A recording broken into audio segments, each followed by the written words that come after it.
අයිබෝන් සුබ දවසක්. කාලගුණය සම්බන්ධව දියුණු රටවල් තියෙද්දී මිනිස්සු මැරෙනවා නම් කාලගුණය නිසා වෙන්නේ.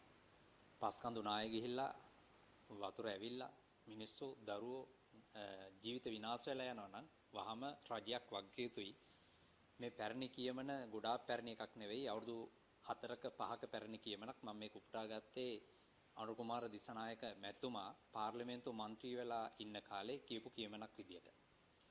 ඒ වගේම තමයි පාලකයා අධර්මිෂ්ඨ නම්, පාලකයා දුර්ජන නම්, පාලකයා දූෂිතයි නම් ස්වාභාවික විපත් ඇවිල්ලා ජීවිත හානි වෙලා වගාවන් කුඹුරු විනාශ වෙලා රටක් විනාශ වෙලාම යනවා. මේ පැරණි කියමන මම උපුටා ගත්තේ සමන්ත විද්‍යාරත්න මැතිතුමා ඌව පළාතේ ප්‍රබල දේශපාලඥයෙක් වෙලා ඉන්න කාලේ කියපු කතාවකින්. ඉතින් විධායක ජනාධිපතිතුමාගේ විෂයක් වෙච්ච මේ කාලගුණය සම්බන්ධව අමාත්‍යාංශයේ නොවැම්බර් මාසේ 12 වෙනිදා වගේ ප්‍රසිද්ධ මාධ්‍ය වලට ඇවිල්ලා කාලගුණ දෙපාර්තමේන්තුවේ අධ්‍යක්ෂ ජෙනරාල්තුමා විශාල ව්‍යසනයක පෙරනිමිති කියද්දි BBC CN වගේ නාලිකා මේ කාලගුණ දෙපාර්තමේන්තුව ශ්‍රී ලංකාවේ ඇතිවෙන ව්‍යසනය ගැන කලින්ම මේ තොරතුරු ගැන කියද්දි තඹ සතේකට මායිම් නොකරපු මේ රජය මේ ජීවිතවලට වග කියන්න ඕනි කියන එක අපි විශ්වාස කරනවා. ඒ වගේම තමයි ඊටාම කනගාටුයි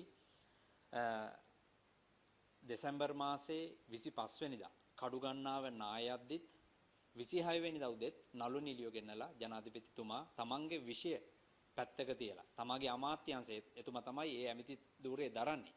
ඒ ඇමති ධූරයට වගකිය යුතු අමාත්‍යවරයා විදියට ඒක තඹ සතේකට මායිම් නොකර එදත් 25 වෙනිදා නායෑමක් සිද්ධ වෙද්දිත් 26 වෙනිදා නළු නිලියෝ ටිකක් ගෙනල්ලා ජනාධිපති ලේකම් කාර්යාලයේ එතුමා රැස්වීමක් තියලා සෝද සාකච්ඡාවක යෙදුණා.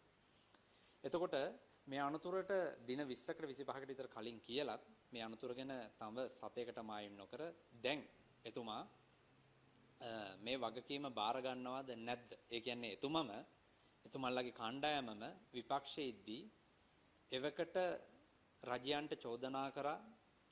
එවකට හිටපු රජයන්ට මේ කාලගුණ විපර්යාස සම්බන්ධ හරි තීරණ ගන්න නැහැ කියලා නඩු දාන්න ඕනි කිව්වා. සමහර අවස්ථාවල කිව්වා හිටපු ජනාධිපතිතුරු එල්ලන්න ඕනි කියලා. ඉතින් ඒ කියපු ප්‍රකාශවල වගකීම එතුමා දැන් බාර ගන්නවද නැද්ද කියන ප්‍රශ්නේ මේ මුළු සමාජයේටම තියෙනවා. එතුමා ඒ ගැන මම හිතනවා ප්‍රකාශයක් කරයි කියලා.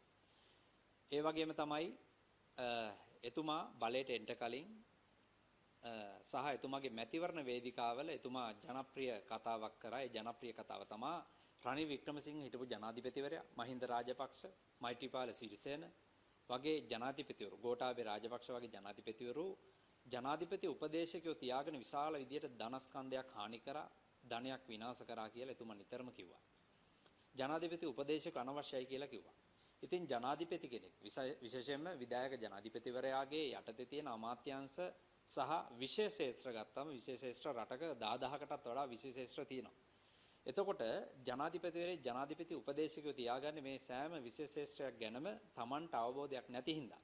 අන්නේ නිහතමානීකම Taman තියාගන්න ඕනේ. මොකද දැන් විශේෂයෙන්ම කාලගුණය වගේ සම්බන්ධ විෂයක් ගැන ජනාධිපතිතුමා කිසිම ජනාධිපති උපදේශකෙක් තියාගත්තේ නැහැ. එතුමාගේ ජනප්‍රිය ඡන්ද කැම්පේන් එකක් තමයි එතුමා බලයට එද්දි කිව්වේ මට උපදේශකයෝ අනවශ්‍යයි සල්ලි මං ඉතුරු කරනවා කියලා. ඉතින් මං හිතන්නේ බලයට ඇවිල්ලා අවුරුද්දයි මාස 10ක් විතර වෙන්නේ. එතුමා උපරිම අපි ලක්ෂයක් ගානේ රුපියල් ලක්ෂයක් මාසික වැටුපක් දුන්නත් ලක්ෂ 22ක් විතර එතුමා ඉතුරු කරලා තියෙනවා මේ රටට.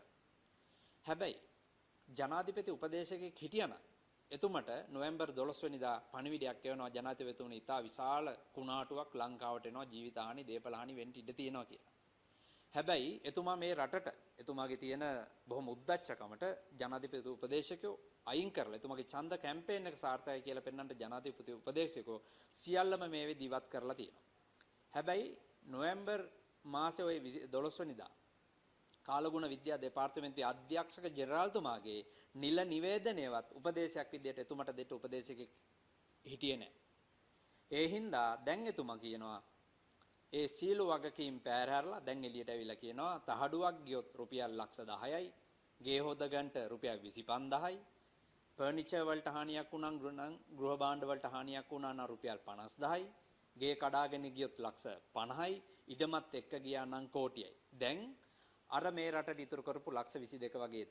ඒ වගේම තමයි අද මේ මහනුවර දිස්ත්‍රික්කයේ ඊයේ තමයි හරියට වහින්න පටන් ගත්තේ. සාම්ප්‍රදායිකව හරියටම දෙසැම්බර් මාසයේ වහින වැස්ස ඊයේ තමයි පටන් ගත්තේ. පැය 12ක්වත් වැස්සේ නැහැ. මේ වෙද්දි අපිට ආරංචි විදියට කොත්මලේ, රන්දනිගල, වික්ටෝරියා කියන ජලාශ මේ පැය 12ට වාන් දැම්මා. එතකොට මේ වැස්ස පායලා දවස් 10ක් 15ක් විතර තිබ්බා. දවස් 12ක් විතර වැස්ස පායලා තිබ්බා. මේ දවස් 12ට ඇයි මෙතුමට බැරුණේ ආයේ තමන්ගේ විෂය භාරය මේ තමන් තමයි ඇමතිතුමා. මේ ඇමතිතුමාට ඇයි බැරි වුණේ ආයෙත් උපදෙස් දෙන්න මේ වහාම මේ පිරිච්ච වැලේලි ටික මේ ජලාශ ටික අඩුම තරමේ සැලකිය යුතු මට්ටමකින් ජලය ඉවත් කරන්න ඕනේ කියලා. පැය 12ක් වැස්සා දැන් අද සැලකිය යුතු විශාල ජලාශ මේ වෙද්දි වාන් දාන්න පටන් ගන්නවා. එතකොට මේ වෙද්දි කොහොමද තියෙන්නේ පිටාර මට්ටමේ. මේ ජලය හිස් කරේ නැත්තේ මේ වෙද්දි රුපියල් බිලියන ගණනින් ආදායම් ලැබෙමින් තියෙනවා ජාතික විදුලි වල මණ්ඩලයේ මේ වෙද්දි. බිලියන ගණනින් ආදායම් ලැබෙන එක ඩීසල් වලින් වැඩ කරන බලාගාරයක්වත් මේ වෙලාවේ නොරොච්චෝ වල ඉහළ ක්‍රියාත්මක වෙන්නේ නැහැ. කිසිම බලාගාරයක් මේ වෙද්දි ක්‍රියාත්මක කරන්නේ නැහැ. 99%ම මේ වෙද්දි මේ රට ක්‍රියාත්මක වෙන්නේ විදුලි බලාගාර ජලයෙන් ක්‍රියාත්මක වෙන. එතකොට එතුමා හිතුවා මේ වෙලාවේ ලාභදායී වැඩේ තමයි අපි ගත්තොත් එහෙම ගෙයක් ගියාම ලක්ෂ 50ක් දෙනවා වගේ නෙවෙයි. ඉතින් එතුමා හිතුවා මේ වෙලාවේ රජය ලබන අධික ආදායම ලබන්න. හැබැයි ජීවිත වටින්නේ නැද්ද? මෙන්න මේ ප්‍රශ්න වලට මෙතුමා උත්තර දෙයි කියලා අපි බලාපොරොත්තු වෙනවා.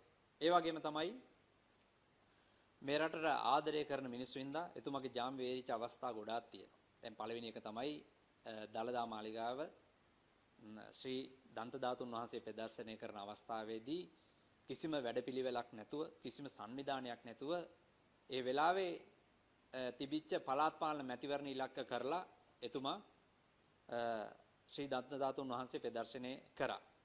ඒකෙදී කාණු පිරෙන්න මලපහ වලින් අසුචි වලින් කාණු පිරුණ නුවර ටවුන් එකවට. හැබැයි මේ රට ආදරය කරන තරුණ තරුණියෝ කිසිම පක්ෂපාත ભેදයක් නැතුව ඇවිල්ලා ඒවා සුද්ධ පවිත්‍ර කරා. කෑම ටික වෙලාවට ගෙනත් දුන්නා. දන්සල් පැවැත්තුවා. මේ පාරත් විශාල හානියක් මේ රටට කරා. මේ උද්දච්චකම හින්දා ජනාධිපති උපදේශක ඉවත් කරපු හින්දා එතුමට උපදේශයක් දෙන්න ළඟ කවුරුවක්වත් නැහැ. ඉතින් මෙන්න මේ කාරණා ගැන අපි හිතනවා ආණ්ඩුව ඉතාම ඉක්මනට ප්‍රකාශයක් කරයි කියලා. ඒ වගේම තමයි අපි දැන්වත් ඉල්ලනවා හැකි ඉක්මනට මේ පිරිච්ච වැව්වමුන් ටික ජලාශ ටික වහාම ජල ඉවත් කරන්න කියලා.